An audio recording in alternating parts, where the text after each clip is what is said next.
locally, then well, I've got a lot of gyms. Yeah.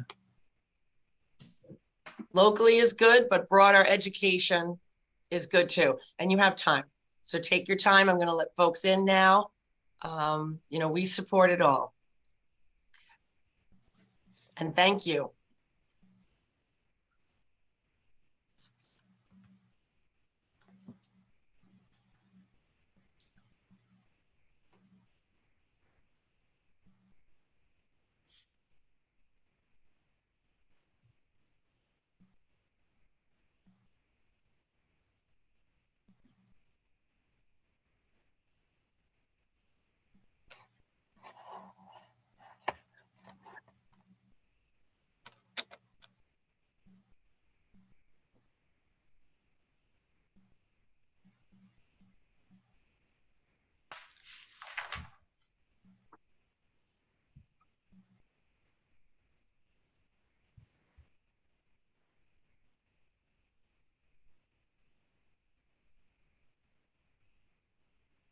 It's not about him that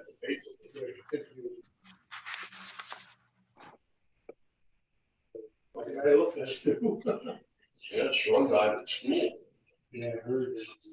It used to happen in the teachers' room instead of the classroom. Yeah. Yes.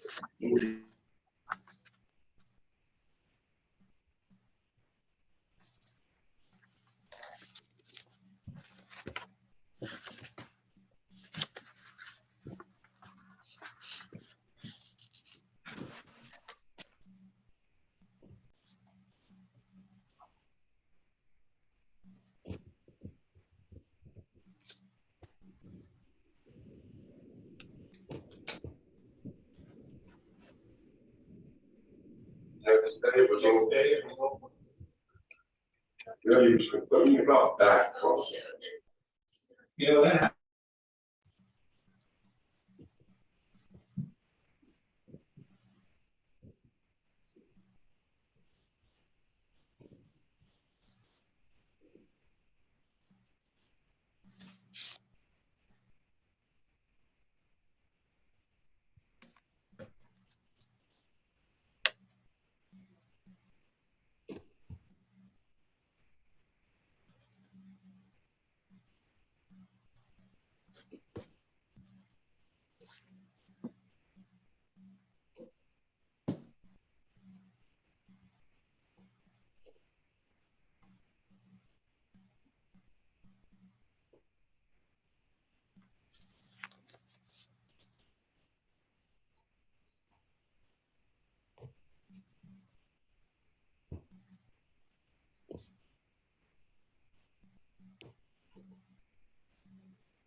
Okay, good evening, folks. I think we've given everyone the 5 minutes to work through the technical difficulties to get on.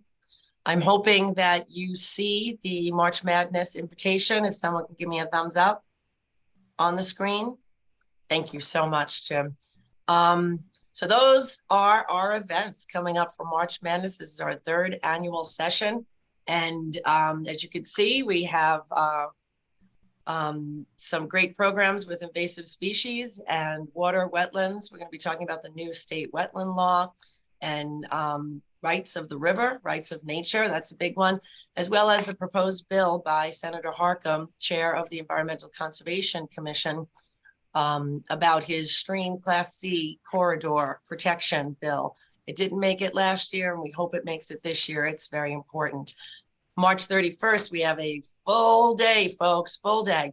A great conference at Kaplan Hall in Newburgh to talk about the climate action map and toolkit. The state is rolling out a lot of programs, and we're wondering, how do municipalities help? How do we get it done?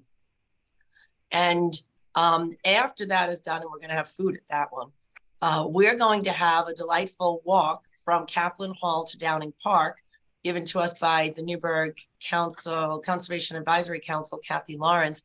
And they'll be talking about probably trees, George, and all their other improvements that they've been doing. And then at Downing Park at 5:30 starts a food scraps. How do you get rid of your organic waste at all different levels? And you get a free coupon for a beer at the Newburgh Brewery. So that's our big Friday fun day. Please think about coming out to that one for all of it or any portion. And our big one thereafter is April 14th. We sneak into there to celebrate the Clean Water Act. So please join us. Any questions, let me know.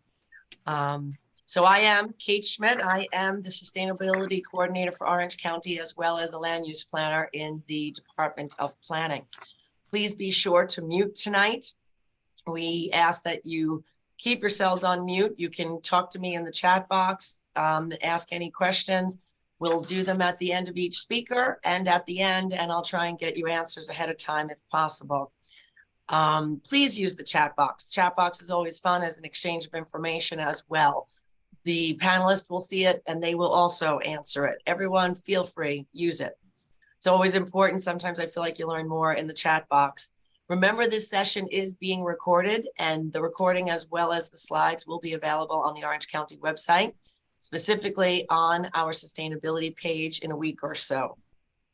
I will put that address in the chat box for you. And with that out of the way, welcome to our opening night of our third annual March Madness Sustainability Edition. County planning offers many trainings throughout the year with the intent to inform and educate the public and hopefully inspire folks to take action and volunteer in their community. Some communities have CACs. Yep. Some communities have CACs, Conservation Advisory Councils, and those also called environmental review boards and environmental boards, conservation boards. And those boards work with the planning boards of each municipality to review land use development proposals in their municipality. And they can also do other tasks. They can participate in Trees for Tributary, a popular DEC program. They can work to become a tree city community. They can participate in solarize campaigns and sell rain barrels and compost barrels and work on educating the community on Heat Smart. A lot of state programs lean on conservation advisory councils to help them get the word out about state programs. They could do tasks for the supervisors, the mayors, the board. They're interested in a project. They could say, hey, let's bring in the CACs. CAC members are usually interested folks that want to do this type of work. So if you have something that, like Jim's going to talk about, let's do a tree code when he was on the board. Then you could say, how about we ask our CAC to help us out with that? And they could do the preliminary research. Nowadays, they're doing a lot of sustainability work because, again, state programs are asking for climate smart communities to pop up all over the state. They want municipalities to have that to explore sustainability issues, to take on climate smart community points, which is something I'm not going to talk about here because we've talked about it a lot. If you don't understand it, please reach out to me. If you're interested at all, please reach out. But kindly consider joining your local CAC or your CSC, Climate Smart Community. And if your municipality doesn't have one, well, then either start one or join the county Climate Smart Community. Either way, give me a call and I will put your interest to work. There are so many elements to participating in climate or sustainability or environmental work. So we will definitely find you something that you enjoy. So let's get started on tonight's topic of Tree Talk. I think you know how important trees are, so I won't belabor the point. I'm going to let New York State DEC arborist George Profis do the talking now. I'm going to try and stop sharing that. I'm going to try, while I'm letting people in, to share George's event and screen. And I just need a moment to get there and hopefully it will come together. So please give me a moment. Okay, George, can you see your screen and your slides? Yes, I can. Yeah. Great. Thank you. Okay. All right. So I'm the urban forester for the 7-county region from Westchester north from New York City. So I deal with a wide range of large cities, smaller cities, suburban cities, and villages, towns. And I'm out of New Paltz, and my contact information and others here in the office that can help advise you on ordinances, planning, how things work in different places and how things haven't worked in different places. Um, you know, you can call us and we'd be more than happy to help.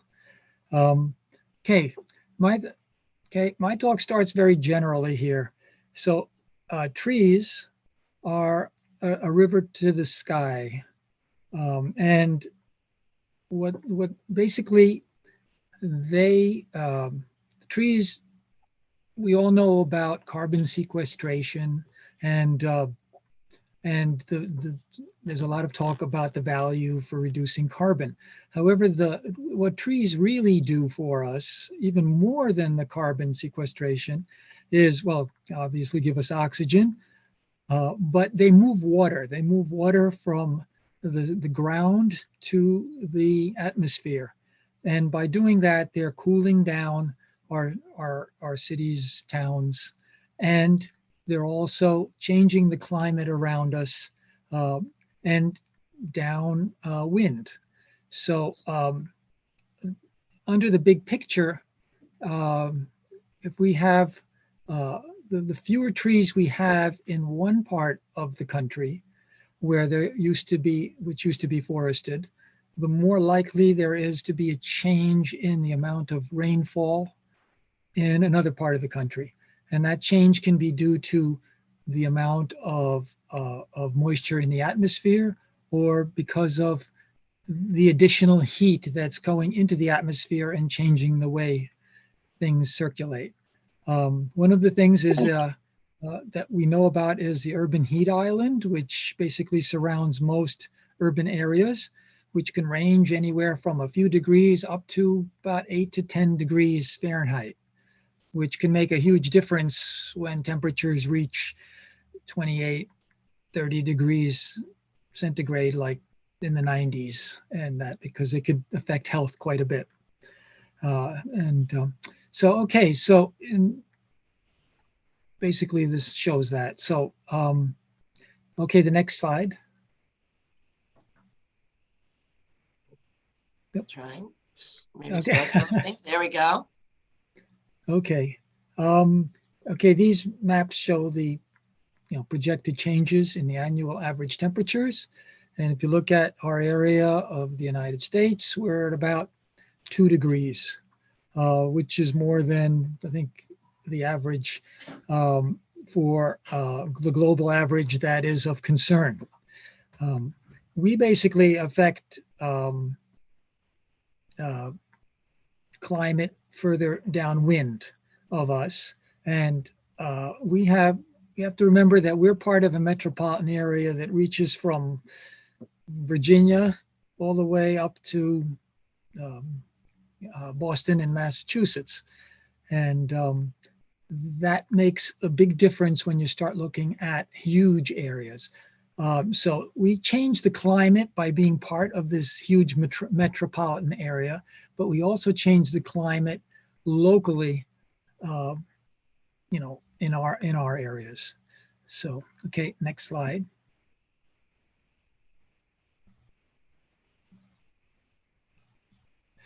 Okay. Okay, there's all the United States forests hold about 67 years of fossil fuel emissions in carbon, and but that changes, and due to these various things like invasive plants, which we have quite a few in this area because New York State is a leading location of introductions because of our topography, our trade, and our cities.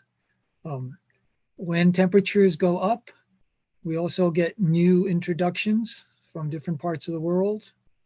We also have stress onto our forest lands and our street trees and our neighborhoods. well, it also affects prevailing winds. We also have droughts. That all is tied together.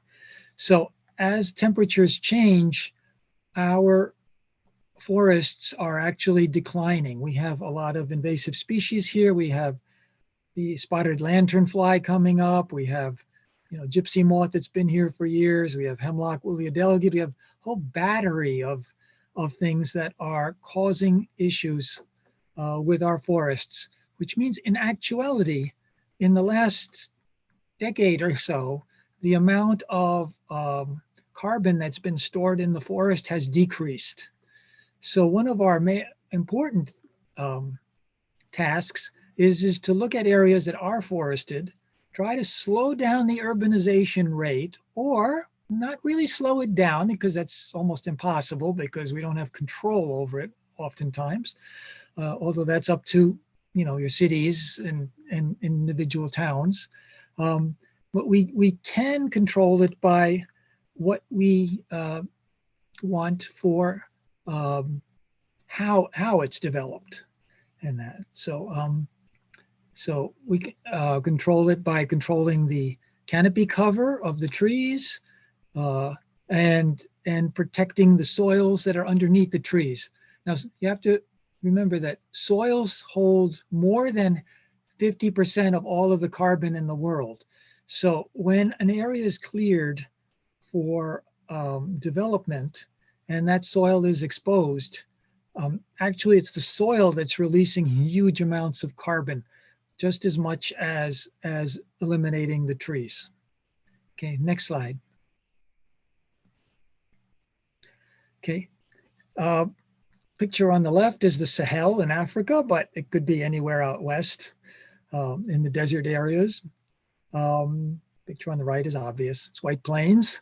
The concepts are the same. The amount of moisture that's being held in the soil is very low.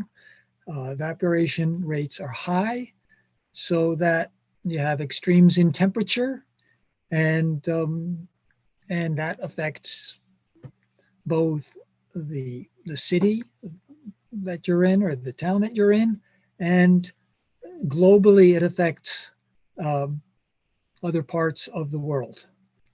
So, okay, next slide.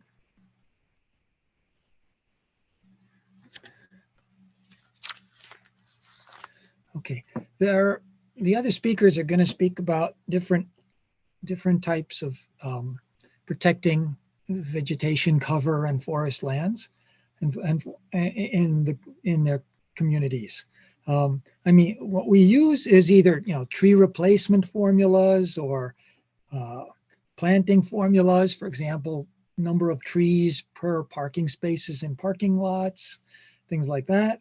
And now lately, there's more and more talk about applying this to canopy cover equivalents, which means how much is that crown that the tree leaves covering of the area below.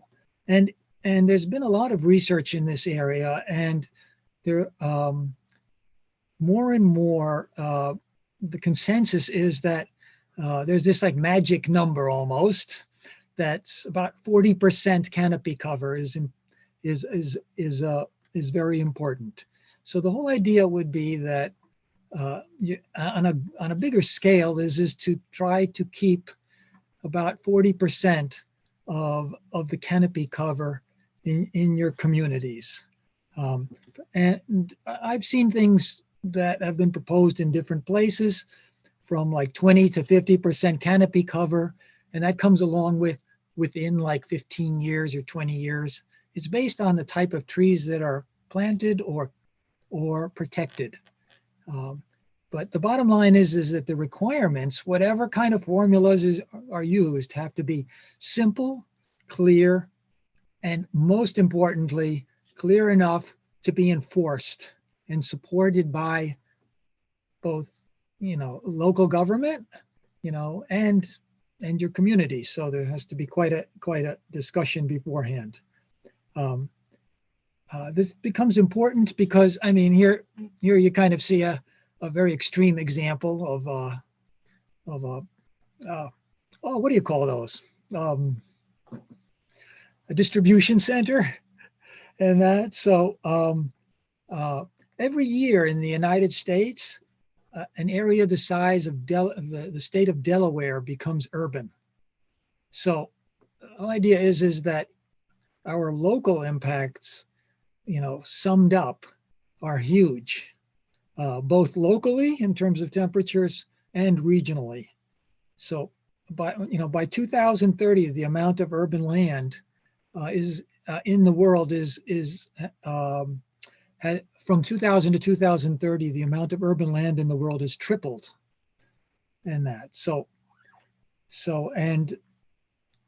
and all the studies basically are showing now, although there's still a lot of arguments going on back and forth, but that up to 18% of the current global warming might be due to land use change and that. So, I mean, at this point, urban areas have been identified as not a big problem for global warming, but a big problem in terms of extreme heat in those urban areas and that. But again, the consensus is for a canopy cover of somewhere around, let's say 30 to 40%. Okay, next slide. I'm not going to talk about this much. It just basically shows on the left side the amount of heat that rises without canopy cover, without light covered surfaces to absorb and convert the heat from active heat to latent heat. You have heat up to 60, 70% is what comes off the ground. With trees, with water, with other steps, about 5 to 10% comes off from our human activities. Okay, next slide. Okay, another thing that happens as temperatures increase, we have additional stress on trees and on vegetation, which means that the amount of photosynthesis that is happening is declining.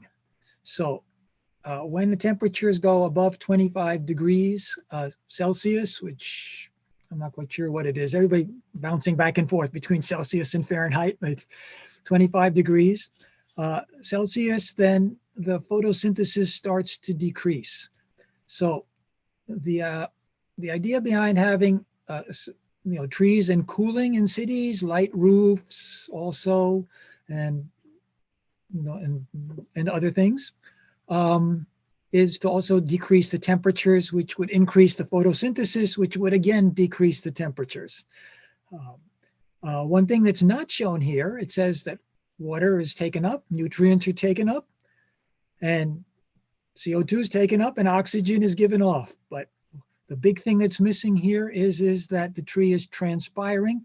It's giving off water. It's basically cooling the atmosphere around with the water.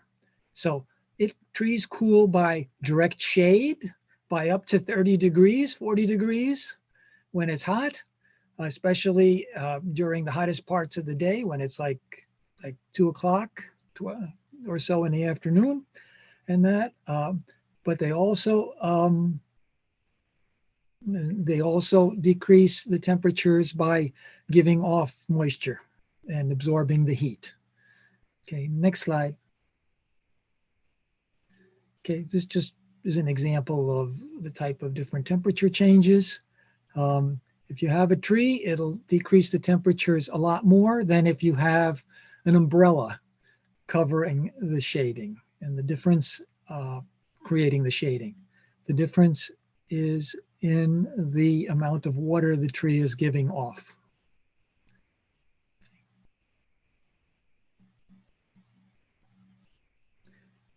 Okay, next slide.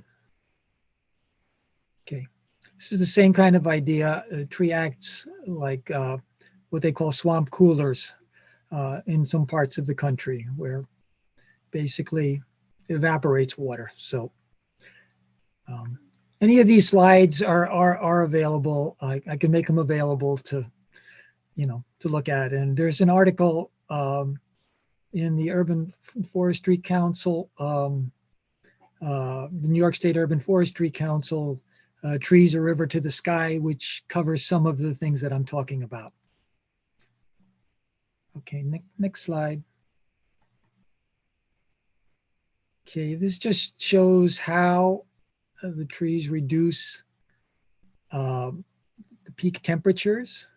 So during peak air conditioning time at like 2 o'clock and 12 to like 4 o'clock, they reduce the energy usage and they lower the peak power use, which can be quite, make quite a difference. A lot of, there is a method that's used from this up in Massachusetts in Amherst, that they figured out that if you increase the tree canopy cover by 15% modestly, up to 30% or so, that you can decrease cooling and energy use up to like 30, 40% in that. And that can be figured out by the location of your community and that. So, okay, next slide. I know I'm covering a lot here, so I'm just going from the broad picture to the local picture and that. There are different things that are different programs that are available from the Forest Service that are simple to use. And if you're applying for grants, your CAC or your tree commission can use these to basically make their application much, much stronger. And you can almost be assured to get the money if you're that good and that. But this is available. The programs are called iTree Design. One will tell you where to plant a tree around a building. One is called iTree Landscape, which identifies areas that are like low income, high heat, and stressed. And the last one is, in the next slide, please. It's called iTree Canopy, which is a way to basically use Google Earth to figure out what percentage of your community, what's your percentage tree cover in different neighborhoods. So, and basically you take points out of the, and do it right there, without ever leaving the office or ever leaving your computer. Okay, next slide. Again, that's iTree Landscape, iTree Canopy. Those are two very important tools. There are many tools just like it, put out by many different places, but this one is those are very simple to use compared to many others.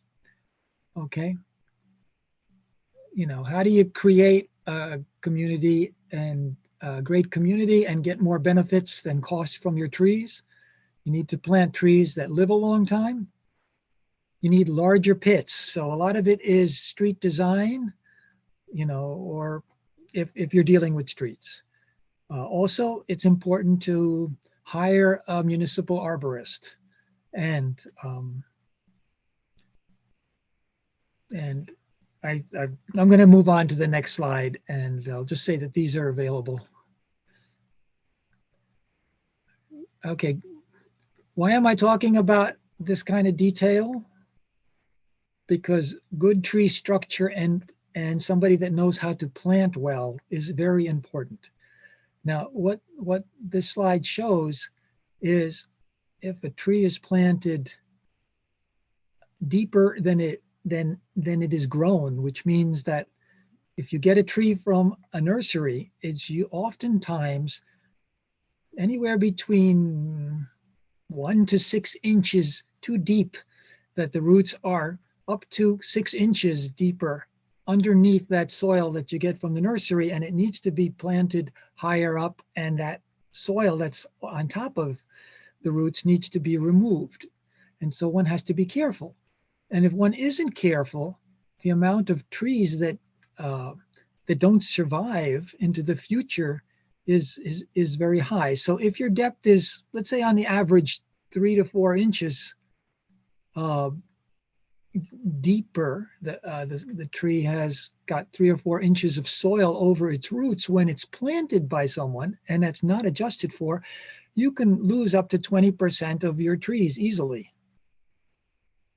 So, okay, so and that also creates what's called girdling roots, which can cause storm failures in the future. Girdling roots basically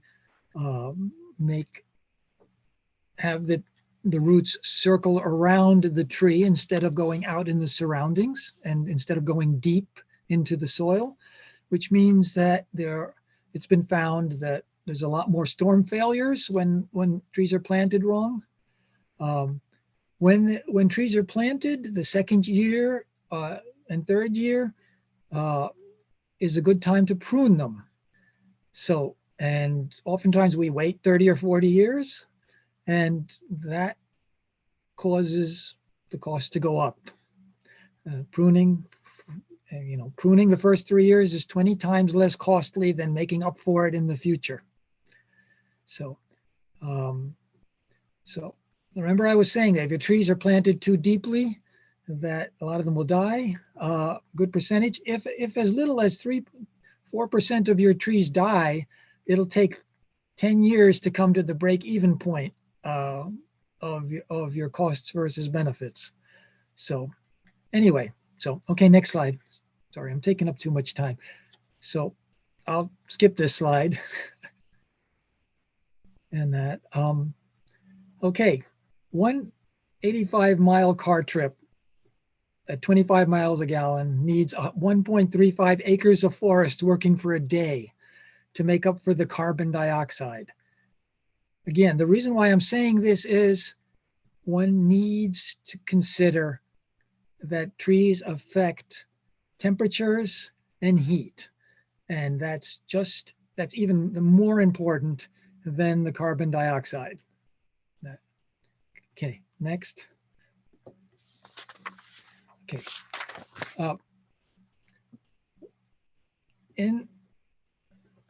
Extreme heat is considered to be a big problem, especially in a lot of places. That needs to be things to look into are the width of your streets, the amount of canopy cover you have, which affects how much of the sky can you see and how much of it is shaded by the surrounding buildings. So if you have what's called a deep canyon, which is tall buildings and a narrow street, the trees are much less important for the shading and much more important for pollution control, for example. So,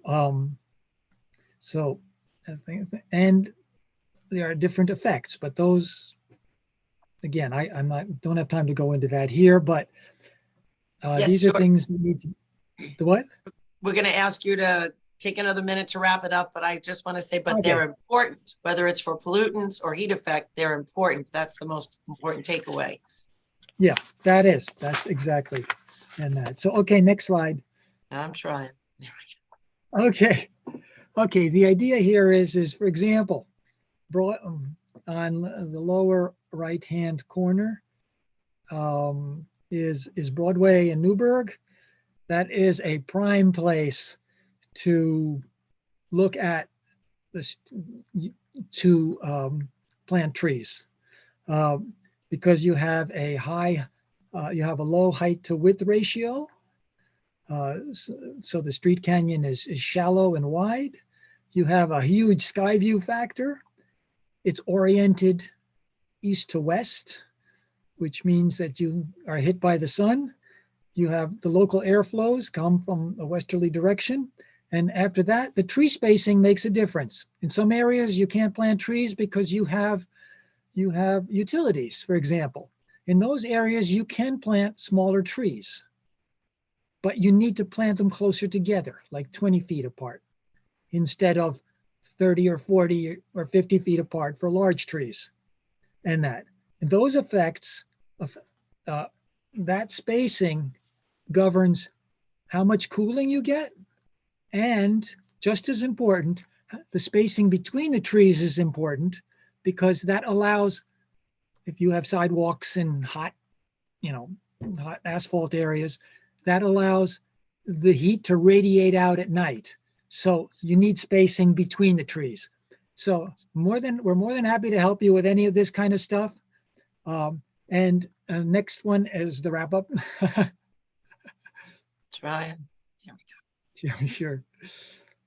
Okay, for grant funding, it is, I'm going to throw out things that it is a great way to get funding.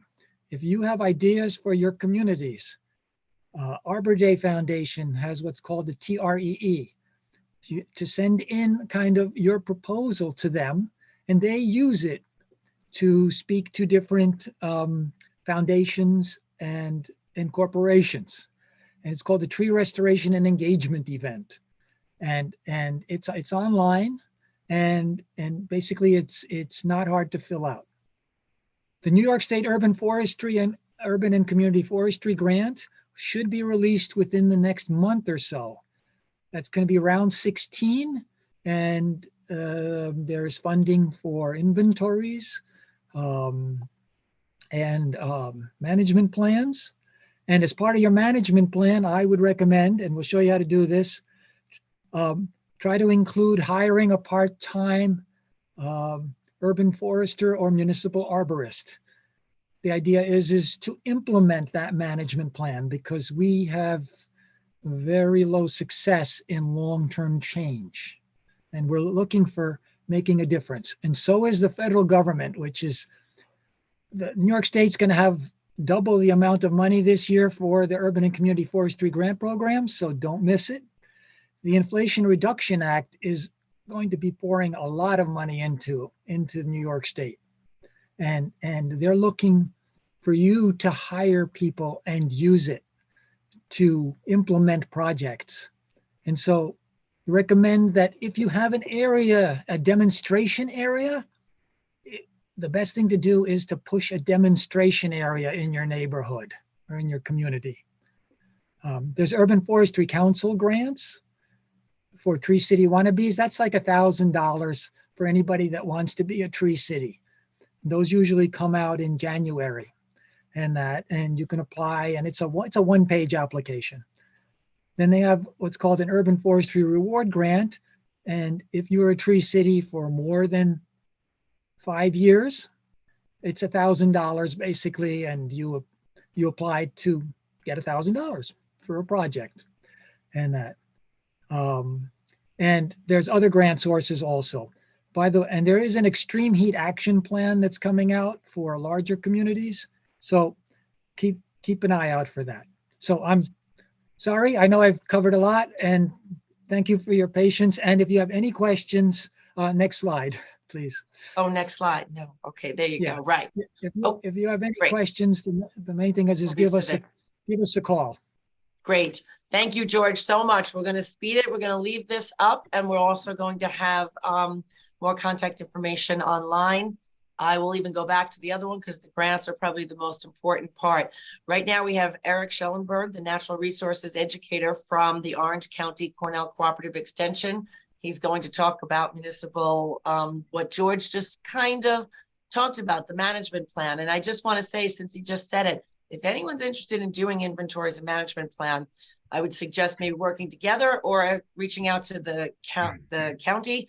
I've always wanted to do it. I've been trying to do it for years on county roads through your municipality. So if you have any ideas, be in touch, please. Take it away, Eric.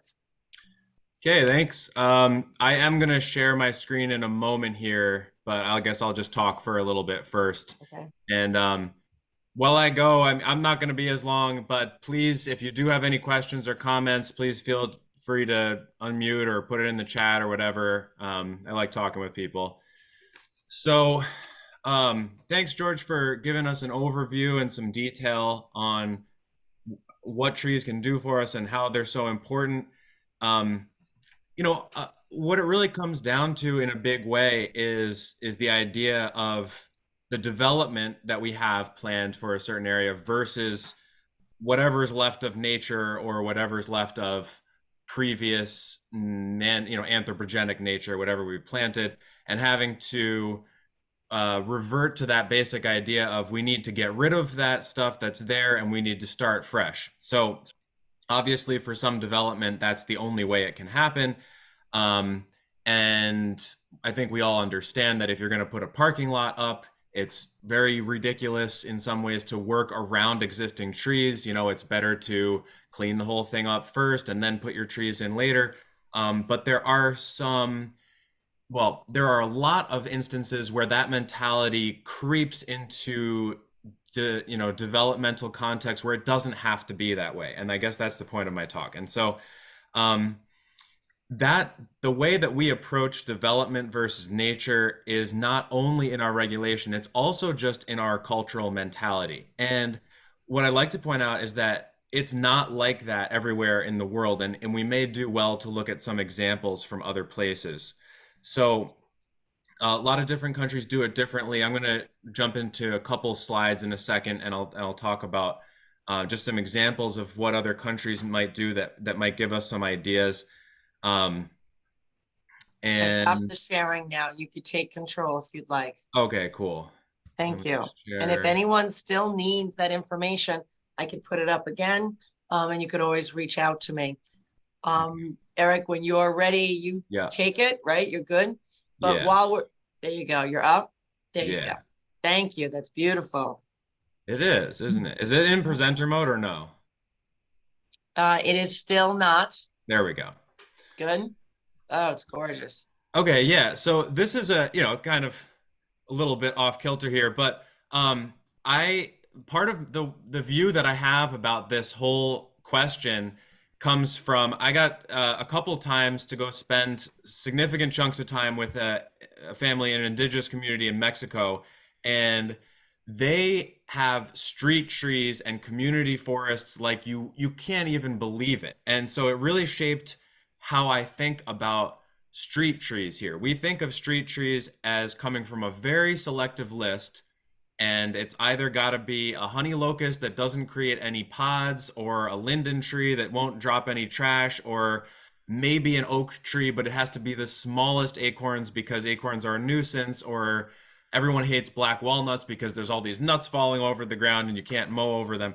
And so what I like to propose is, instead of thinking of trees only as the things that George explained, which are incredibly important and very numerous, there's also the immediate connection that we can get from getting food from the trees, beautiful smells, and pollinating services to all of our pollinator friends, and so many other things in addition to just the oxygen we breathe, the carbon in the ground, the cooling effect, the importance for the water cycle. So there's just so many benefits to them, and they're so wonderful to be around.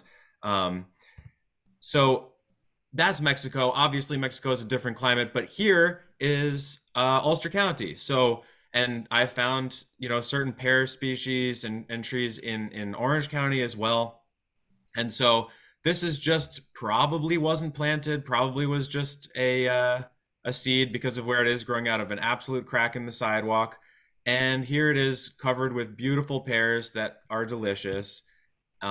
We've got lots of different species of trees that can grow with very low maintenance compared to most of your high maintenance trees. This is a native pawpaw that I planted that is bearing now a few years after the fact.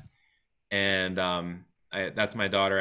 We grow a lot of trees. And this is the other point that I wanted to make, is that we tend to think of planting and afforestation as something where you have to have a 3/4 inch caliper, or you have to have a 1-inch caliper tree, and it's got to be flowering as it comes out of the pot.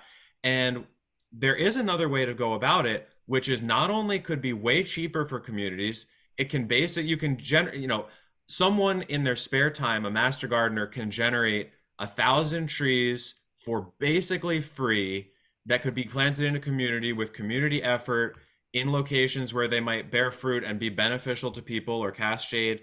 And there doesn't need to be any caliper requirements in certain contexts. In certain contexts where a large company is creating a big disturbance and you want that canopy cover immediately, that makes sense to have caliper restrictions. But a lot of the time, I'll tell you, from years and years of growing trees and being a nursery person myself and working with Cornell Cooperative Extension as a horticulturist specialist, you can plant a healthy whip with a really good fibrous root system and get it above a large caliper tree in 2 or 3 years. Not every time, but the point being that if you really focus on having a healthy root system and a fast growing tree species, it's phenomenal. And if you get the right planting hole, that tree can cost 1/100th the cost of a large tree. And maybe you lose a year, maybe you break even on how fast that tree grows. It's pretty incredible because they have no transplant shock if they're planted dormant. So there's a whole other way of going about this that can be way more community achievable, can be really a lot cheaper, but it is outside the box, at least in this country.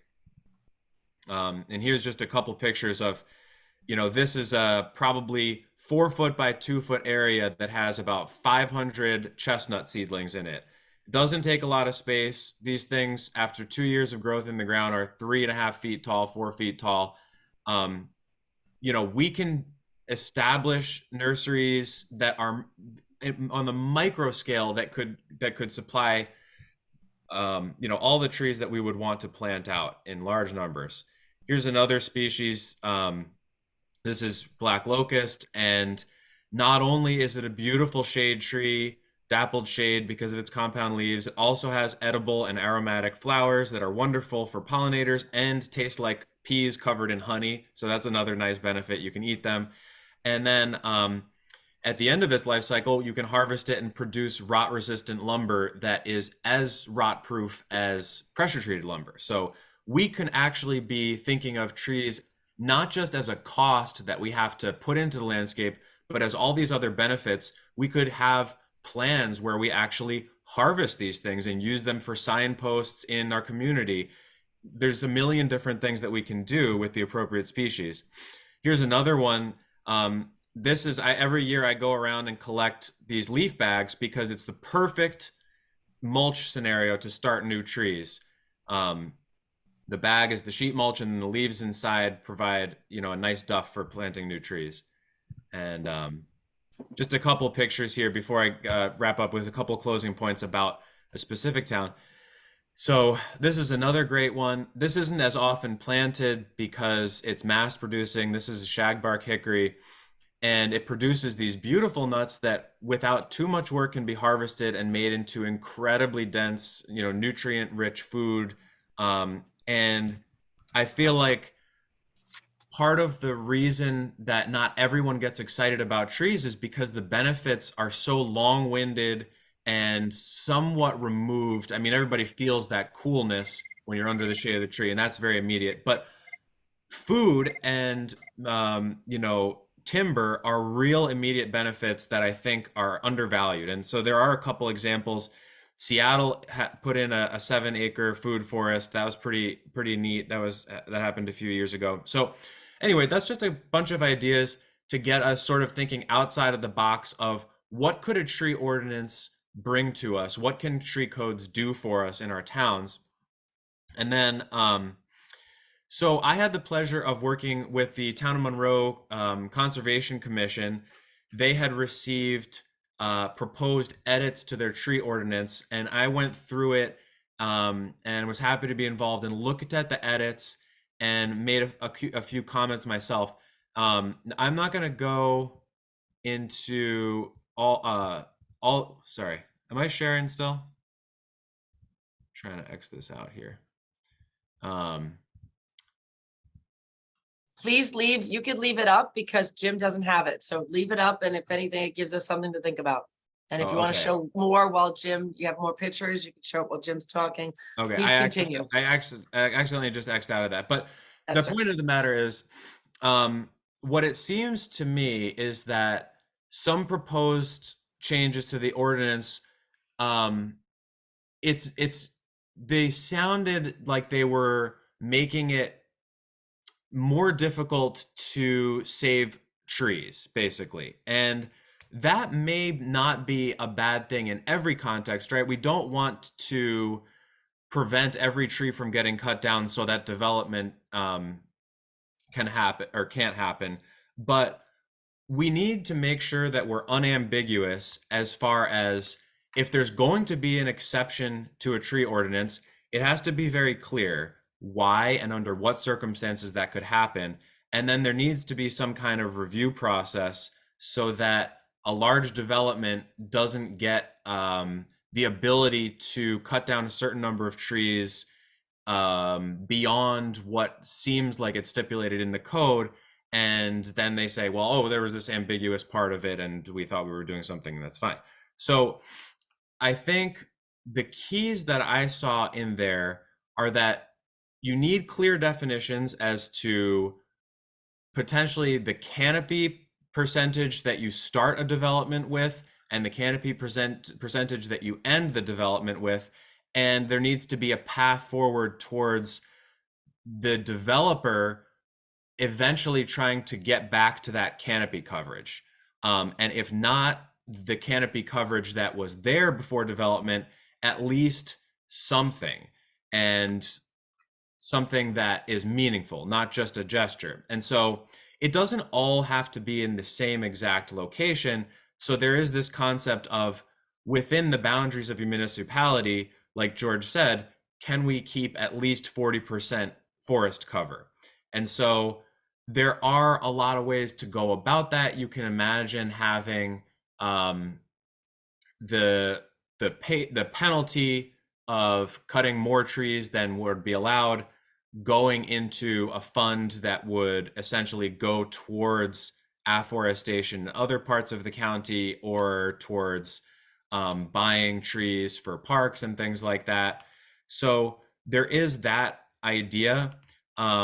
But without getting into, I don't know how much time we want to spend on this or what information is able to be shared, but I would say that a couple things stood out in my memory, and one of them I'll just share without getting, hopefully not getting too far into the weeds.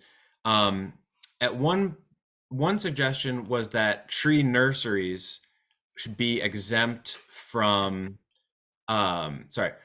tree nurseries be exempt from the stipulations of the tree ordinance. And that sounds like it would be a good idea in a sense, but if a tree nursery is able to cut down trees on their property, presumably because they move trees more than other businesses, then we have to also recognize that basically anybody can become a tree nursery.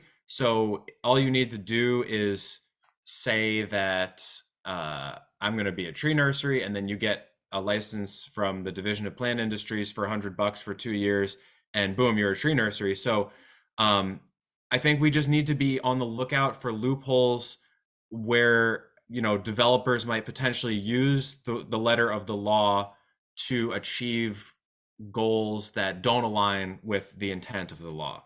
Of course, I think that's anyone who's ever written any kind of legal stuff is always trying to close loopholes, and you never get them all. But that was just one that jumped out at me. And so I think if we're going to have tree ordinances, they need to be agreed upon, and then they need to sort of be across the board. It can't really be preferences of the property owner that stipulates whether you remove a certain amount of trees. There need to be just rules. And I think that the canopy cover may be a better way to go rather than measuring, DBH and the number of trees over a certain size is important because a larger tree is doing a lot more than a small tree. So that's important, but canopy cover sort of does capture all of that. So that may be an easier thing to measure with some of the apps and mapping that George was talking about, because when it comes down to enforcement, it's going to be easier to do some of that via remote sensing, where you can measure canopy cover and know whether a particular developed lot achieved goals or whether it's on the way to achieving goals. So anyway, I guess I'll leave it there. And if there's any questions, I'm happy to take them.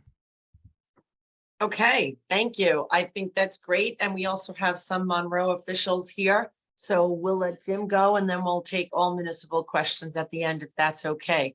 Jim, are you ready? I'm ready. Please go ahead. Good evening, everyone. And thanks, George, for talking about proper planting, and Eric, fantastic with the tree canopy cover. Again, my name is Jim Pursuti. I am the Commissioner of Parks, Recreation, and Conservation for the town of Newburgh. I originally was a town councilman here for 5 years, and then when this position came open, I took it. I have a background in forestry and horticulture for 42 years. And so as a councilman, I was noticing in our town, the town of Newburgh, where we've been getting a lot of developers that were basically going in and cleaning out the trees completely. And a couple of them, after they did their tree clearing, just completely lost their funding, and we were stuck with these large postage stamps of barren land. So as a person in this field, it started to get to me somewhat. And I decided to come up with a tree preservation law here for the town of Newburgh. It's taken close to 4 years to bring it to fruition. And it's not a, it's not perfect. We still have work to do on it. We still are going to be amending it. But the purpose of the law was for the town board kind of determined that the adoption and implementation of a tree preservation law, local law, will recognize and allow the property owner to develop his or her property in a reasonable manner while protecting the various benefits to the community, which are provided through the protection and maintenance of the trees within the town. And, you know, again, George brought it up on soil erosion and things like that, and air quality, and so did Eric. So the scope of the law was any property that's being put in front of our planning board for a site plan is going to be required to adhere to the law that we've got, where they have to present them with a tree survey and a tree preservation plan, which would be submitted with all clearing and grading permits and a site plan and a storm water management plan, any subdivision applications. The reforestation plan should also be provided to be reviewed and by our authorized official, which I'm one of our authorized officials, since I am a certified arborist and a certified nursery landscape professional. So I'm basically our so-called official, authorized official at this point. So what it does require is that, again, the buildable area, or the buildable area of where the building is going to go, we're requiring them to do a complete inventory of giving us what we're called sample plots on the property. So if it's a 5-acre parcel, we need 2 sample plots of a ½ acre each. And if it's over 5 acres, it goes to 10 acres, it would be 4 sample plots, and so on. And then they have to, any tree over 24 inches in diameter, which is considered a specimen, or now they're using the word heritage tree, has to be tagged and numbered. And if a so-called heritage or specimen tree is being removed within the buildable area, the developer has got to replace that particular tree with 50% of the, if it's a 24-inch diameter, he has to provide 12 inches worth of new trees back in. And if it's if they go beyond the building envelope to take trees out, then they start to incur fees, and they have to give us a like a tree performance bond has to be put up so that we can, again, Eric brought this point up, which is what we're already doing, Eric, is we're making them put a bond up so that we can do replacements within any part of the town, within our parks, or if they're not going to replace them on that site. If we have room on the site to replace them, they'll do them on site. If not, we're going to require them. They have to be done within 24 months of the permit issue. The owner of the property are or the properties are subject to and responsible for maintenance of all the trees that they're required to put in. So that's basically where we're at right now. We started with a full survey of all the trees, and what we did was we put out a public hearing, and the only ones that came to the public hearing were those that were more conservation on the side of it. The developer groups did not come to the public hearing, so we kind of made the law pretty stringent. And now we're hearing back from the developers asking us to see if there's a way we can conserve the trees and then keep the costs down for the developer, along with keeping things going the way we want it. So my original thought for this plan was to do it with a sample plots, which they said, no, we can't, you got to do it the other way, full tree inventory. But now we're back to sample plots, which is more realistic and cost effective, and it gives us a good, the sample plots have got to give us a good sample of what's the area of the trees are. So that's where we're at with ours. Right now, it actually came to adoption, I think in January of this year. And some of the projects that are now coming from our planning board are the ones that are going to be subject to it. And there is a 2-year look back on our law also. So, I mean, it's something that it's a start. We're working, like I say, we're working on the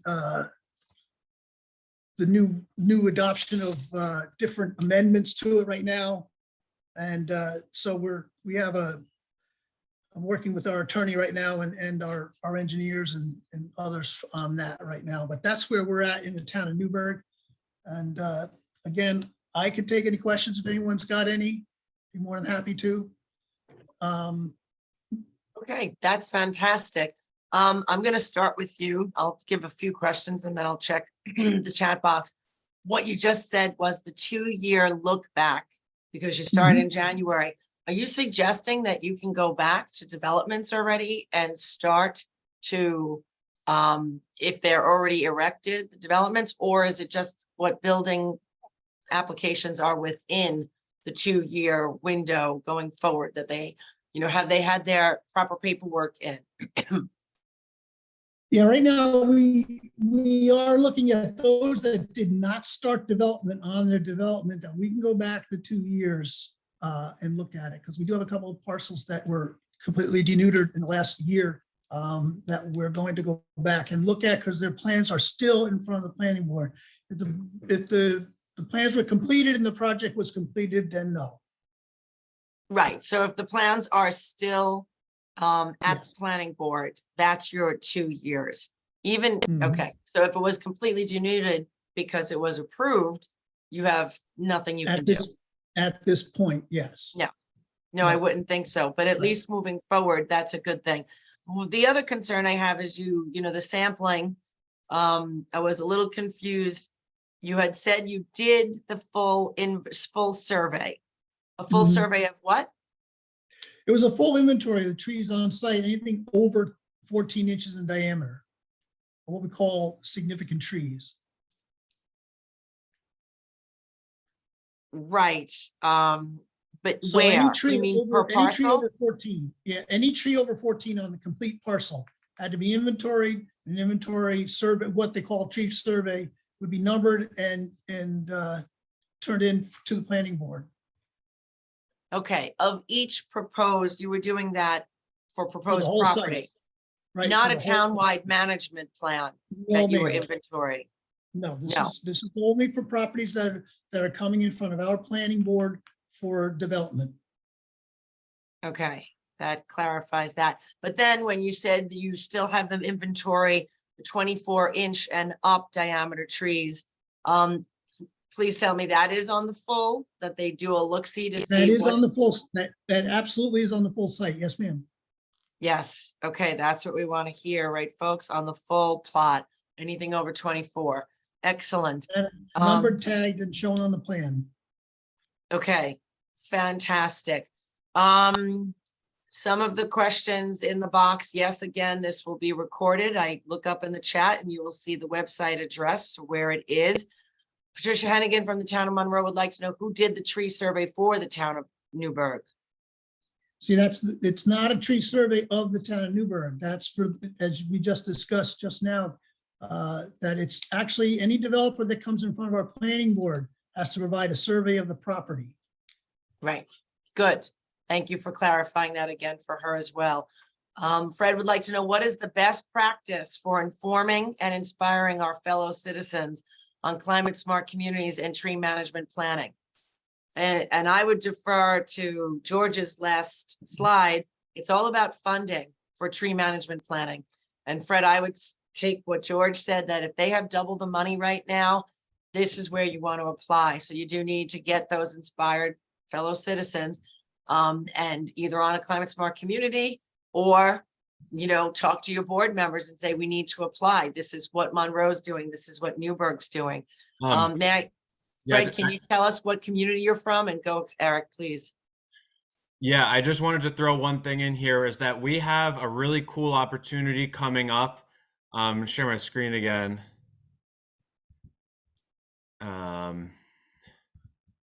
We have a really cool opportunity coming up at Extension. Can you see that? Yes, thank you. Yeah, so if you're interested in being involved with creating tree ordinances or anything having to do with trees, it has a lot to do with the climate. And we have this program that's sort of like the Master Gardeners for climate stewards. So you get educated on the current science and understanding of climate change, adaptation and mitigation strategies. And it's a 10 module program every Thursday from 6 to 8, starting in 2 weeks. And then at the end of it, you end up doing basically a project, and that has involved tree ordinance and tree work in the past. So anyway, if you're interested in that, we're still accepting applications. So just figured I'd put in a plug in for that. Is there a cost to that? It's $75 unless you can't afford it, and then it's free. Right, right. There you go. Well, that's fantastic. Fred, I would jump on that one, or get your fellow volunteers to look at that one, right? Yeah, that's really great. You could leave it up because Okay. again, I think people need to see things, and you know, it takes a little bit. So I also want to suggest for those grants that George talked about, joining together with the municipalities. If you can't do it alone, get with your other municipalities, share an arborist, share tools, share wisdom, you know, share one person who's going to get, not a lot of people are going to be able to do 10 Thursday nights there, but if someone does, if they have the knowledge, if they're retired, they want to talk about it. So I could always be your center person, inform me, and I can connect you to anyone you need. So the questions are coming in now. And Ingrid at the DEC would like to know, is the tree survey required prior to the formal plan submission in order to inform the site plan? In our town, the problem is that the tree survey usually isn't done until it's too late in the process to make any difference.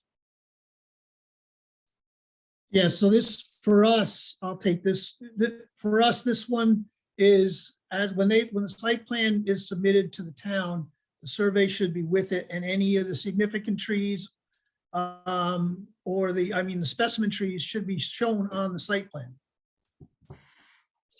And where the sample plots were taken from, that needs to be shown on the site plan. So it will be submitted with the initial plan. So because we get plans all the time, it's always good to, when the applicant comes in to meet with the building inspector, it's would be great to be able to say right then and there, this needs to come in. Before you come any closer, you need to have this done. And developers are rather good. They want to get it done. They want to get it done quickly. So they will have what you need. So Monroe Supervisor Tony Cardone, I'm a little confused by your text. I'm going to read your question, and I'm going to ask you to come off mute and maybe explain a little bit more. And folks, we're a small group. You're welcome to come off mute too. You don't have to type everything in. But while I'm waiting for Supervisor Cardone. Okay, so. Oh, you're here? Thanks. Yeah, I'm here. Thanks, Kate. Go ahead, please. I appreciate it. So Eric, the part in our tree code that you were referring to was, I think it's D, where it says tree removal by certified nurseries and greenhouses licensed by the Division of Plant Industry of New York State Department of Ags and Markets on property owned by the certified nurses and greenhouses is part of the activities that would not be subject to the normal tree code. Yeah. Is that what you were speaking about? Yeah, what I wanted to alert you to was that that could be taken advantage of in ways that are probably unforeseen. Because the only thing that you need to do to become an official nursery is to fill out some paperwork and get the license from the Division of Plant Industries, and it just costs you $100. And so then you're, a normal person living on a normal residential lot could then be a nursery, and then they would potentially be able to go and cut all these trees down, and you'd say, well, and they'd say, well, that's what your law says. You know what I'm saying? Okay. Oh, no, I appreciate that. And then the So second, my recommendation there is just to say that anybody who is going to have that avenue of, okay, I'm a real nursery or I'm a real agricultural operation, they should have some requirement to show some kind of tax proof that they've been like an operating nursery for some amount of time that you specify. would you think that we should consider removing that part from the code? No, not necessarily. I think I just want there to be a way to suss out between individuals who are legitimate nurseries who are like engaged in operations that are that need that exemption versus anyone who could just go get the paperwork and say I'm a nursery now and then go start cutting trees down. You know what I'm saying? Yeah. Okay, I got you.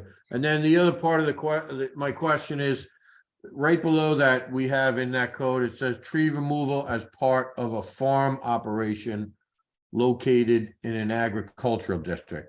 Yeah. We only have one small agricultural district in Monroe, so you feel that's a safe?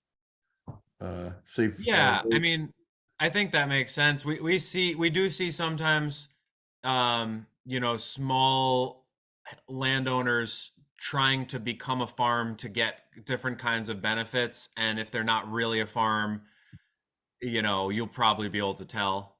But if they're in an ag district, then they have the right to do that anyway. So yeah. Okay. All right. Thank you all so- for your presentations tonight too. Appreciate it. And Jim's got to go in a few minutes, so I just want to make sure we get his questions in.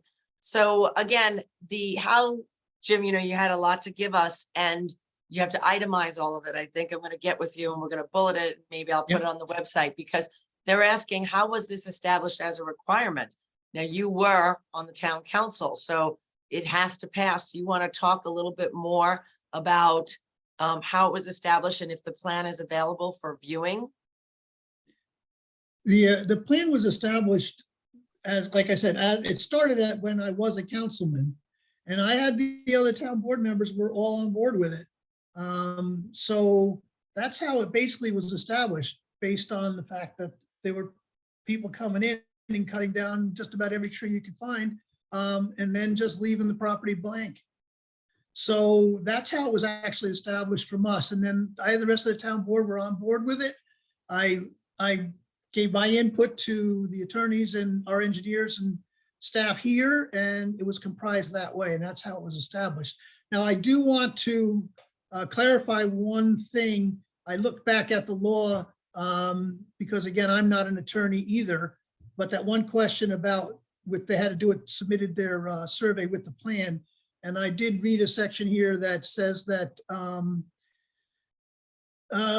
disturbances or threats, let's see here, 5 acre, any property being developed involving a site plan subdivision approval where trees will be removed in the buildable area, driveways and streets, any parcel of 5 acres or more in size where the owner or agent is removing or disturbing significant specimen or protect any trees in protection in violation of our code number or the disturbance thresholds within 24 months prior to the date of filing the application to the planning board, whether or not a clearing and grading permit was issued. So we can look back on those properties on some of those larger developments. So that was prior to the application even, so. Great. So because it was a little overwhelming to get all those details, so hopefully you and I could talk about that, Yes. and I think that would help a lot of folks. Let me just make sure this isn't for you, Tom Nixon. Okay, I think it's for me, so I will let you go, Jim. If anyone else has any questions for Jim and wants to come off mute, you're welcome to and ask him while he's here. I could follow up with Tom Nixon. He's concerned about, for me, the existing trees in the Village of Goshen. Seems that many don't seek approval before cutting down. No, this is why we have to talk about ordinances. And one of the things that I'm always saying is we need the tree ordinances. Well, we're not fancy necessarily like Long Island and Westchester that we're going to have folks really do that. And Jim, I note you did not speak about tree ordinances. Do you have that? Where you have to get a permit in order to remove a tree on your property? Because that's a No, we big, don't, we no, don't have that in the town of Newburgh, no.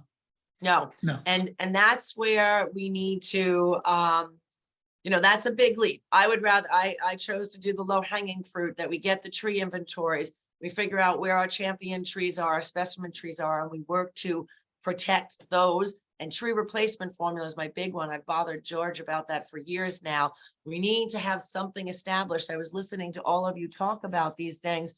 And Eric, I enjoyed what you said about, I think you were saying the canopies better than measuring the DBH. And I guess when you talked about using the app, I guess I'm going to push back and say, okay, well, you could use the app and you could project the canopy that you're going to get by these trees. But if they're not maintained, you're never getting that canopy. I'm really into more, you're taking down this much DBH. I want it replaced, and I want it replaced with a warranty bond, which I was glad to hear about. And I would request more information about that. Was that you, Jim, that talked about Yep. that? That Yeah, was if me. you could, yeah, if you could send me, that is big, because we need to empower municipalities, and I'm sure Supervisor Cordona, if he's still on, would agree. They need to be empowered to say, okay, this isn't working. And usually it's a year, and that's just one growing season. We all know we lose trees after a growing season. We need two. We need to really see it. Go ahead. Is someone trying to speak? No, I'm just going to quickly say before I leave. Unfortunately, the reason with the town of Newburgh does not have a tree survey of the whole town is we're a rural town. We do not have a town center where we have Mhm. street trees and things like that. So for us to do a tree survey would be an exorbitant amount of money. So that's why we don't do it. And that's why we're working towards this law rather than something like that. So, I Jim- appreciate everything. Yeah. I do have to leave. Yes, but Jim, I just want to remind you what I said about the town of, I don't think I said it here, I said it earlier, Town of Wallkill Conservation Advisory Council. They worked on a biggest tree contest, which I thought was silly. Mm. And then I realized it's genius, because what they did do is they got people who are interested about bragging about their trees, and they got Right. that inventory through the back door. So let's talk about a Conservation Advisory Council with your electeds and see if we can get that. And then you get this group of people that are really excited about, pulling off some of those things. So thank you, Jim. We appreciate your Got it. time, and we bid you a good night. Good night, everyone. Thank you Tom, very you much. and I, thank you. Tom, you and I can follow up about that Goshen specific tree question. I think we had some other questions about specifically El Nino. And I thought that was interesting, because the trees are much more stressed when you do go through things like that.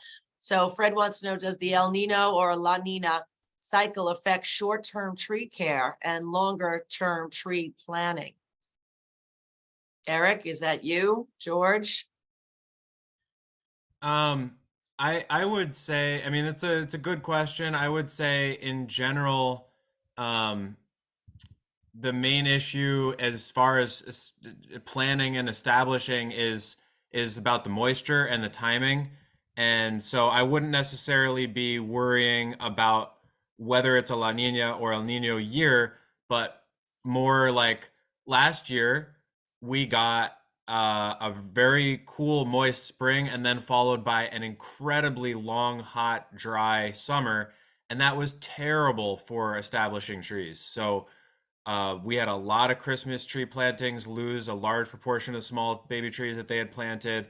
So it's more just about making sure that you don't run into, you know, excessive drought conditions in the first year of establishment. And if you are, you have to mulch, you got to irrigate, you got to make sure that the plant roots stay as moist as they need to. And then at the same time, if we get a year with like tons of moisture, you might get losses due to too much water. So, you know, the best way to insulate yourself from those is to have a planting mound where the soil is raised up a little bit. And so you've got loose hole, but then you can crown, and then you plant the crown so that it's maybe an inch or two above grade if you're in an area where you think that you might have a high water table if there were to be, you know, lots of water. So that way you can get some drainage, but you're still in nice soil, and you can irrigate and you can mulch. So that way you're keeping it moist, but you're protecting yourself from flooding. So anyway, and that can happen in a La Nina or El Nino year, or in between. So I think it's more just being careful about water. Yeah, I think oftentimes the watering is done where someone will water the tree and a lot of it'll run off, or they'll water it for like a short amount of time and the water doesn't really get down where it should go. And that, which is why these, either the tree gators or what's called tree diapers are actually pretty good. They still need watering and stuff, but you know, even with those, with tree gators, where you fill it up with water and it slowly goes through, and I have to keep reminding people to, you water it once a week, you know, unless there's a severe drought. People tend to like to then fill them up all the time. And they can actually kill the tree with too much water. So there has to be kind of instructions with people to make sure that they understand that watering is good, but overwatering is not a good idea. And some of these things like tree gators, they need to be taken off, you know, when the end of November, you know, when the snow comes and stuff, it's not a great thing to keep that covered, you know, and if there's a lot of rain, one doesn't need to water, yeah. Right. So, And some of that problem you see when you have the automatic sprinklers that are on. Besides the waste of water, it's raining and the sprinklers are still going, right? Yeah. So we have another question about, I think, about the rooftop distribution center you showed, George. And what I was thinking about was the depth. What you did not mention, well, we're looking at this and your 30 to 40% aim of canopy. What about rooftops? Since the green roofs are so big now, they are putting a significant amount of depth of soil. What kind of trees can be grown there? How big and how deep do you need? Are they native? Is this even worth something to include in the calculation? well, I don't know, Eric might want to deal with that more, but generally from my experiences is that they're extremely expensive and, you know, would require a whole redesign because of the weight and everything. Right. That it's really not practical for something like that. Even on regular rooftops, you know, that are smaller, using green roofs is a great idea, but if you project it 40, you know, 30 years into the future, the maintenance of that is massive.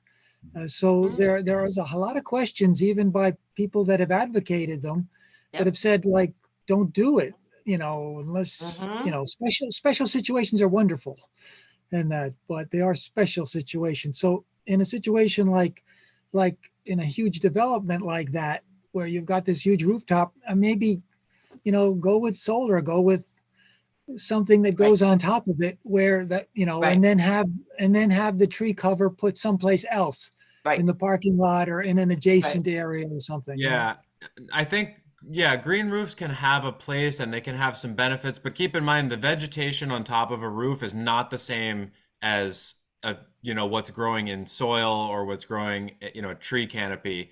It's montane. It's like plants that grow this big and can survive off, you know, mist and 2 drops of water in a month. It's really, you know, it's not nothing, but it's not going to affect all of the things that we've been talking about in the same way. I have been to a couple urban rooftop farms, which is an interesting thing to see, but Yeah, I would say that's a very niche, very specialized kind of thing. Solar is probably a little more Right. sensible. Yeah, and that's what we've had a lot of internal arguments at the planning department for years. A colleague and I have been back and forth with that because you need the energy. So let's do the energy. Plan on doing the light colored roof, like you guys, one of you said. Plan on maybe installing a bunch of trees and planters and maybe a raised bed with some sort of protection underneath. But I do argue that the long-term maintenance could be a nightmare because of what you're doing. Historically, we always try and take the drainage off, water off, right? Water away from the building. It can't be good for materials. So, yeah. So I agree with you, gentlemen. Thank you very much for that. I also want to talk to George is talking about the 18%, the size of Delaware, the 18% due to land use change. If folks remember that he said that we're becoming urbanized every year, the size of Delaware. And then he said 18% due to land use change. And I will argue that he's right on it, because remember, it's not just changing. It's not just one development. It's all of it. And then once you do the development, you're altering that property permanently, right? So you have your impervious surfaces, you're bringing in residential homes with cars that are getting deliveries, and you have warehouses like he showed us with large trucks that are using residential cars in and out. You removed all the trees. I think you're spot on to that. And it's an interesting way of looking at it, unfortunately, right? I would like to also comment, and other folks, if you have questions, let me know. But when you talked about the trees lowering the peak power use, that's something new I hadn't heard as well. And I'm wondering if you want to share the study from Amherst, Massachusetts with me, or more importantly, where does it stand with utilities? Because I would think utilities would like to have, they usually enjoy having using all tools in their toolkit to concentrate on peak power. So if trees do work with that, if there is good proof, I would like to know that, and maybe have a little powwow with the local utilities, or send that to the Public Service Commission. Well, I can provide a couple of page study where I cited that, and we talk about it a bit. So it's kind of hard to describe otherwise. And the problem with the utilities is that, the trees also, utilities also have problems with trees. And that, so there's a balance, which again is why I'm always pointing to hiring municipal arborists, which we are very short of in the East here. In the western part of the United States, almost every bigger city and bigger town has a municipal arborist, or an urban forester, and here we don't.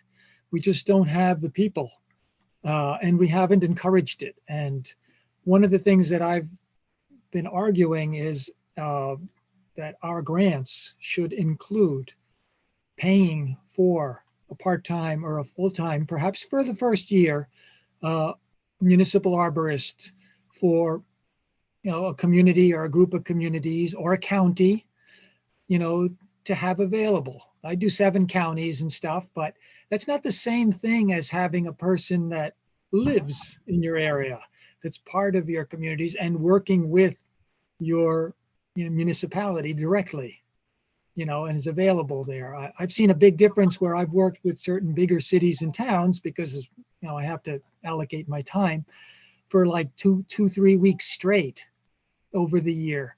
And it makes a huge difference in what gets done. And that projects start to come up, designs start to come up, things that long-term changes. Everything else we've been funding with our grants has disappeared. We've had 95% of our inventories and management plans are not used, which is not something we want to see. It's a waste of taxpayers' money. So we need to have that interim person that will help get those things into projects and get it done. And we need the backing, we need to show the municipalities and the communities that it's worth it, Right. for long-term and short-term, will actually save money and make the place a great place to live. Right. And the buy-in from having two town, well, having Monroe and Newburgh here gives me a little hope. So I'm hoping that they realize the value. We haven't gotten into the aesthetics of it, the property values, increasing, I let you guys do the talking. I didn't bring in the land use element of it tonight. I do want to connect it though with the pollinators, or at least the lack of grass, because grass brings a lot of problems. So Eric, I think you showed us a slide of a fall crop, and I think you said chestnut. They were the orange ones, and they were little, it's like a patch. So they were immature trees. I feel like you said it was a chestnut tree, a whole bunch. So those are supposed to grow into huge trees, but yet they were all clumped together like that. Yeah, I mean that slide and a couple others were just meant to get across the idea that you don't need a lot of space to grow trees when they're small, and you can put them in I mean, you can plant tree seeds 1 inch apart from each other and grow them for a year or even 2 years at that spacing, and then have really nice whips to plant out for any purposes. And I guess that's just to say, like, you can really grow a lot of material in a small space. You can make your own, if you made a raised bed for a garden like everybody did in the pandemic, and now if they're not getting used so much because the pandemic's over, you could fill those things with tree seeds and have 1,000 trees ready for, next year to plant out. So, well, so then I'll push back to you and say, so like you can get Arbor Day specials. You can go to the Saratoga Nursery in upstate New York, right? From New York State, I believe, runs that. So you can get these things bare rooted, maybe you throw them all in together, they grow, and you're saying you could just separate them while they're still young. We haven't talked about the deer eating issue, but that you can keep them there for a little while. I mean, those were definitely 30 inches, I think, in your video. Yeah, those were 2 years in the same place, and now they're getting, this spring they'll be dug up and planted elsewhere. And I don't know. I think part of it, I guess part of my thinking with that is that the more people get involved in taking an actual seed or cutting and growing an actual plant and then planting it out, even if you don't have a huge success with that, as far as a success rate, getting people excited in that very visceral sense of like growing the thing and having some stake in it, I think that can't be anything but good. You know what I mean? Right. I know this is not Orange County, but there's issues with that because it's hard to get that nursery kind of with the community, input and motivation to keep it going. But one area that you might want to check is Nyack down in Rockland County. They seem to have had a design which has had, got quite a few people involved and is continuing. So I would suggest that. And then, so what I said was, as in lieu of grass, we try and encourage pollinating because trees can't be everywhere. So if there were some tree species that you think would be good fillers, smaller, lower trees, both of you pros can send that to us. And as county planners, we'd like to suggest that to municipalities. If we have any officials still on, it would be good to have those good trees. When you talked about the shagbark, I wanted, all I do is ask for shagbark because that's the Indiana bat loving tree. So, and I like what you said about the food and the lumber industry. And if you can take these trees, like you just said, why aren't we having more? And this is all you and Cornell. Why? We're trying to help the aged farmers. You work with the farmers all the time. They're not out there. They don't want to milk the cows twice a day. They don't want to be in a field picking. Maybe they just want to simplify their life. So they lease the land, they rent it. But why don't they do something like this, what you're saying? It's a perfect program to get off the ground, to have those small trees in areas, clumps, right? And then we just need someone, maybe an aspiring bunch of 4-H kids, to sell it, right? To sell them. And I'm always looking for them. Municipalities may be looking for them, but I'm wondering, where's the money in this? Now, we're not even at the lumber stage or the food stage, but just really to do the trees, since they're so easy to maybe get going. And then how do we connect with growing them and getting the food and the lumber? And I come back to you or the Ag Land Protection Board, but it's got to start with CCE to start something like you said, the 7 acres in Seattle. How can we do that? Is that on your wish list? Are you working on that? I'm not really working on that. I mean, I'm not the community horticulture person. We do have a community horticulture educator, Susan Enjai, and she runs the Master Gardening Program among other things. So I do natural resources and commercial horticulture. So I cover a lot of the technical things related to growing and whatnot. But so she's an entomologist, but also covers all the community stuff. I work with her on a lot of these things, but yeah, that's something that we should talk about with her. Fantastic. And I believe she's also does invasives, right? Yep. So she's with us next Wednesday. What a great way to end. We didn't even try and plan that. Perfect. So next Wednesday, she's going to be with us talking about that spotted lanternfly, my Halloween costume this year. And as unlike all my other costumes, people knew who I were. They know the spotted lanternfly. So how are we going to stop it? So please join next week. Unless there's any other questions, please come off mute. But otherwise, I will be posting this in hopefully a week. I'm going to talk to Tom if you're still here. I don't know if I see you. There you are. I am. And gentlemen, you're welcome to stay on because I will not be able to field all of his questions. So if they are about specific questions, you're welcome to stay. Otherwise, everyone else, if you want to get interested and involved, please contact me. There's an Orange Environment meeting happening right now. If anyone's interested in joining, I'm going to be getting off going to that one as well as a bee meeting. The joy of online meetings, right? You could do so many at the same time. But Orange Environment is a very important group that represents all of Orange. They're not as active as Sustainable Warwick, but they are coming back. They were dormant for a while and they are looking for volunteers and they're doing good work and writing for grants and doing pollinator pathways. So please consider, and if you are interested, they are starting right now at 7 and I could get you in touch with them.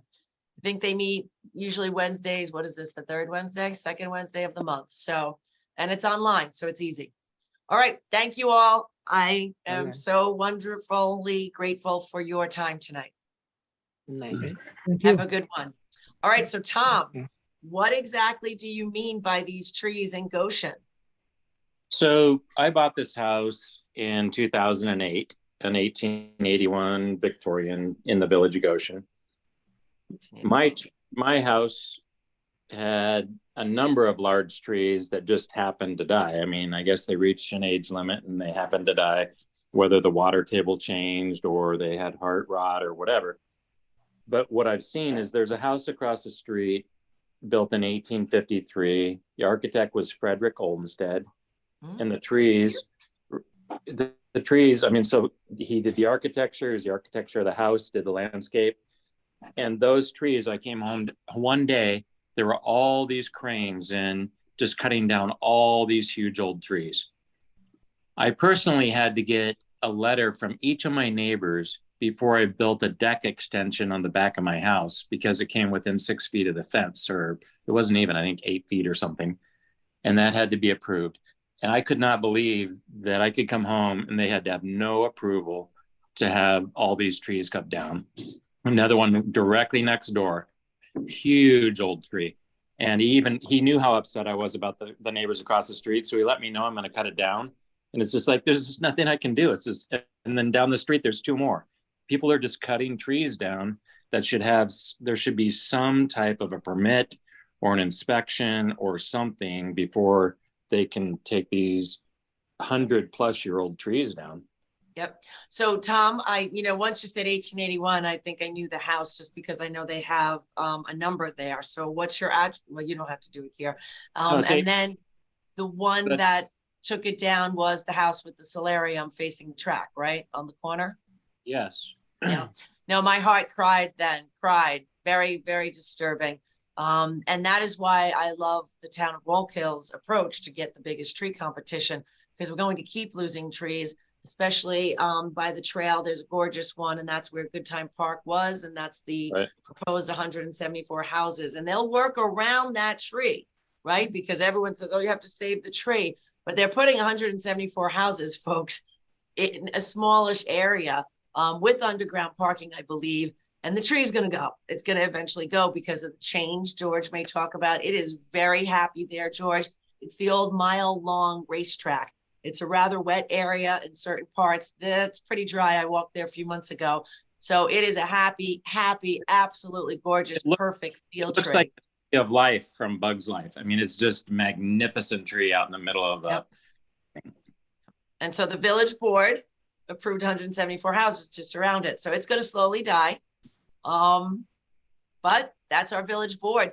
Tom, we need to get together. So you have my address. You have my address, right? It's been on the screen. I can put Yes. it in.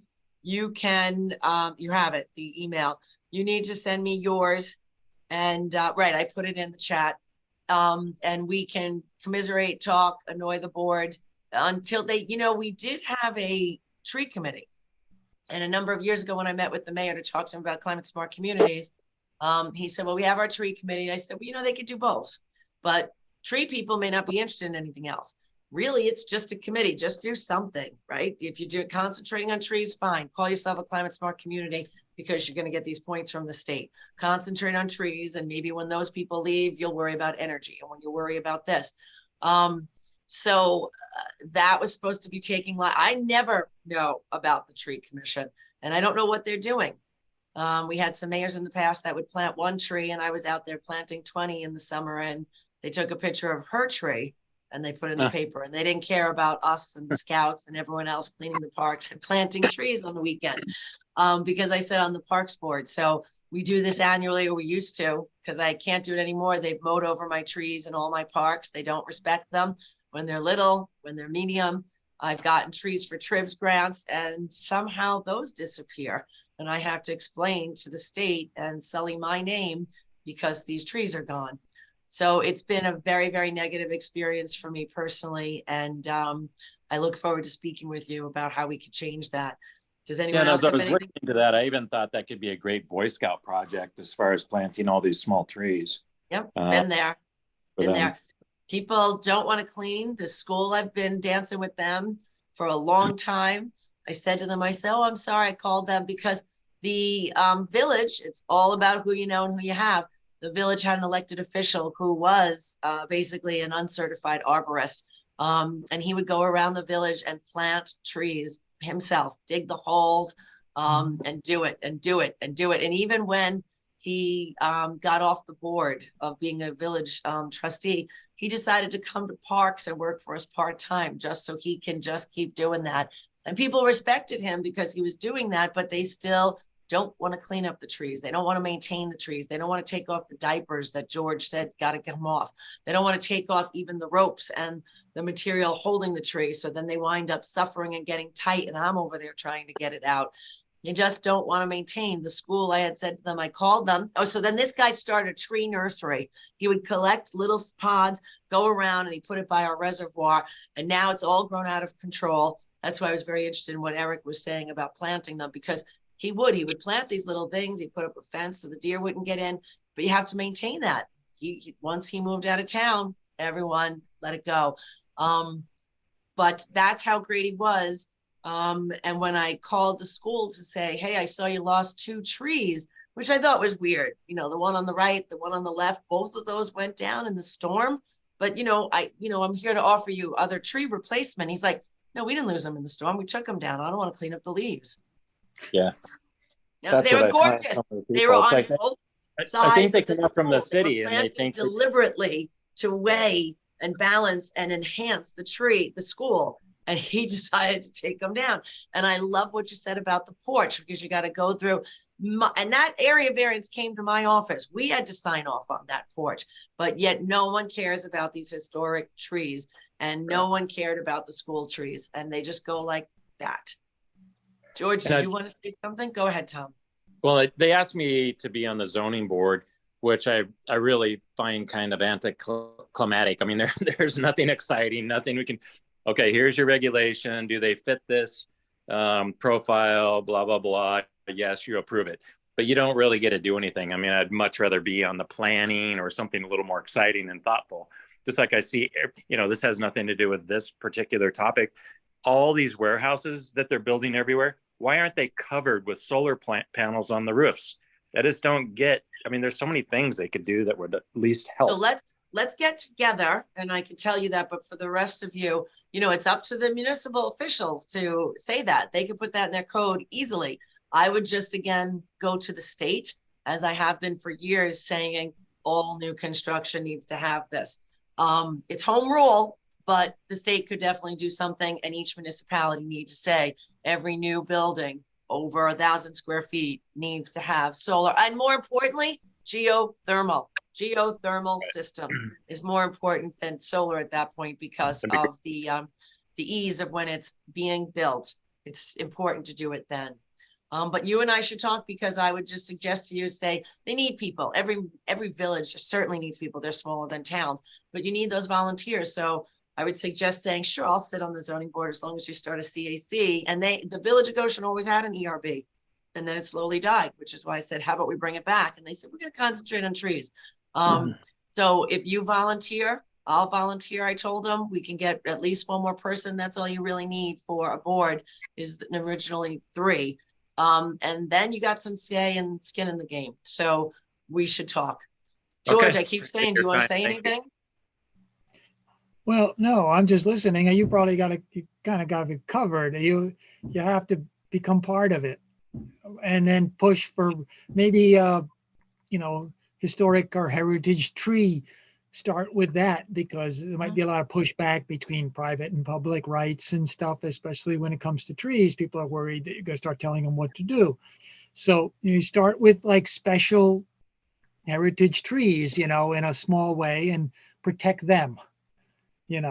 That's right. And because people can coalesce around that without too much trouble, Right. like They'll and support then- that unless their house is next to it. Yeah. But the same Right. thing is Goshen, or with that part of the, what do you call it? The certification, what do you call it? Green- The climate Greenway. action. With climate smart communities. Yeah. Yeah. Well, so ironically enough, the Village of Goshen is a climate smart community, because Interesting. again, I have to add this, I've been around too long working with them directly, and their old building inspector, when I said to them, hey, you could, get a unified solar permit, and I'm probably boring you guys, so I'm sorry, but if you do this, you'll get a few $100, I think, from the state. And he said, that's not worth a lot of money. My permit process is fine. I gave him a little grief and I went on my way. But as soon as the state started offering thousands of dollars and other incentives, they got a unified solar permit very quickly, as well as a few other things. So they are a certified climate smart community, because it is easy, low hanging fruit to get those things. What have they done lately? I don't know. And there's an election coming up, I guess, next Tuesday it is. Yes. The village's elections. I didn't miss anything yesterday. Oh, it was a snowstorm. So yeah. So Tom, maybe we should talk before that.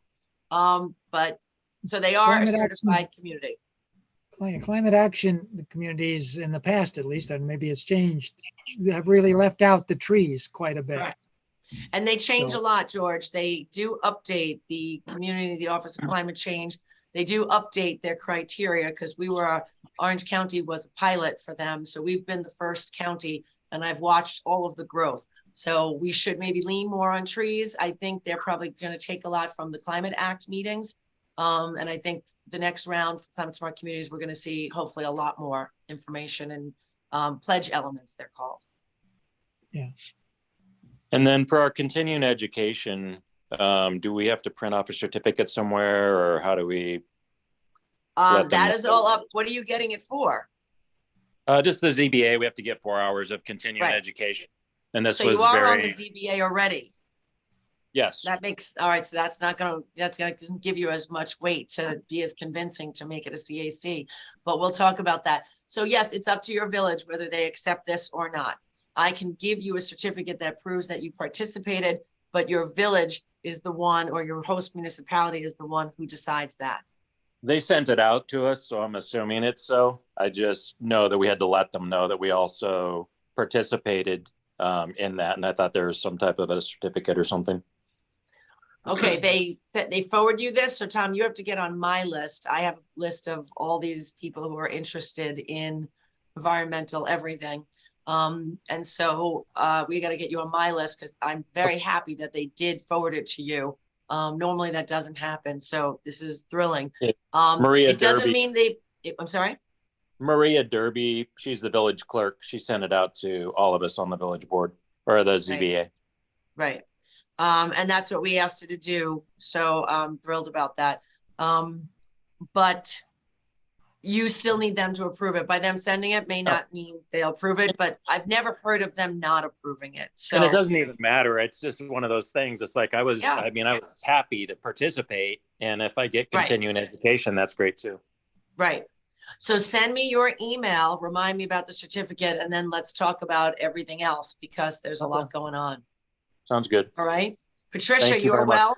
You are so welcome, Tom. I'm so thrilled to meet you. I'll sleep better tonight. All right. Yes, Well, I'm very interested in the discussion about trees because Yeah. it kills me, the amount of trees that are being cut down. mhm. And we have no ordinance. So, No, and you probably won't get an ordinance, so I would tell you to start going for No. the tree inventory of at least Right. champion trees. we actually did that a few years ago, Mhm. Yeah. but So we could try it again. it's all, again, that's why I pushed hard for the volunteers. You heard me push, Mhm. because it's Right. beholden on you, because as George keeps saying, we're not gonna have an arborist. They're not gonna put that money there. They say they're strapped. So you know what, George, I'll come back to you and say, so let's say I get Goshen and Montgomery to work together and apply for one of those grants you have. Do you think we would be more favored because we would be collaborating? Well, intermunicipal agreements are very difficult, so I'm not sure how it would work. Okay. with- All right, You so know, then Patricia, go ahead. But, No, but, I'm, yeah. I'm just chuckling.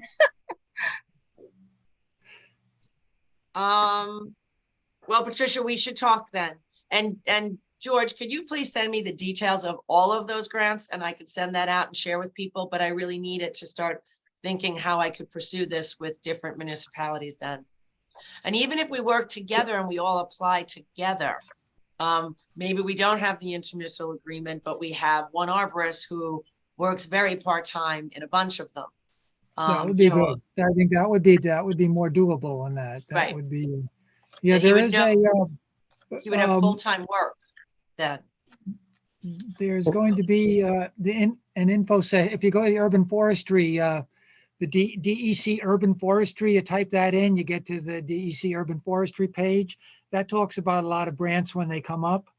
And on the March 29th, from 9 to 10:30 in the morning, there's going to be an intro session for this last round, round 16, which is going to come out in the future. Will you And like send I that said- to me so I could forward it? Yeah, I think I still have it. Yeah. Yeah, And the meeting, yeah, you that would be need to great. sign up for that. And you need to sign up for that through that urban forestry page. Okay, but you'll send me that information then? Yeah, I'll send it. Yeah. Okay, please do. And then that way I can forward it right away. All right, so if there's nothing else, I gotta go jump on an Orange Environment call. Yay, dinner will happen one of these days. Everyone else good? Excellent. So hopefully I'll see you all next Wednesday night for invasives. Okay. Good night. Okay, All right, good night. Good night. Thank you again, George. Thank you everyone for coming. bye. Sweet dreams. You too. Good night.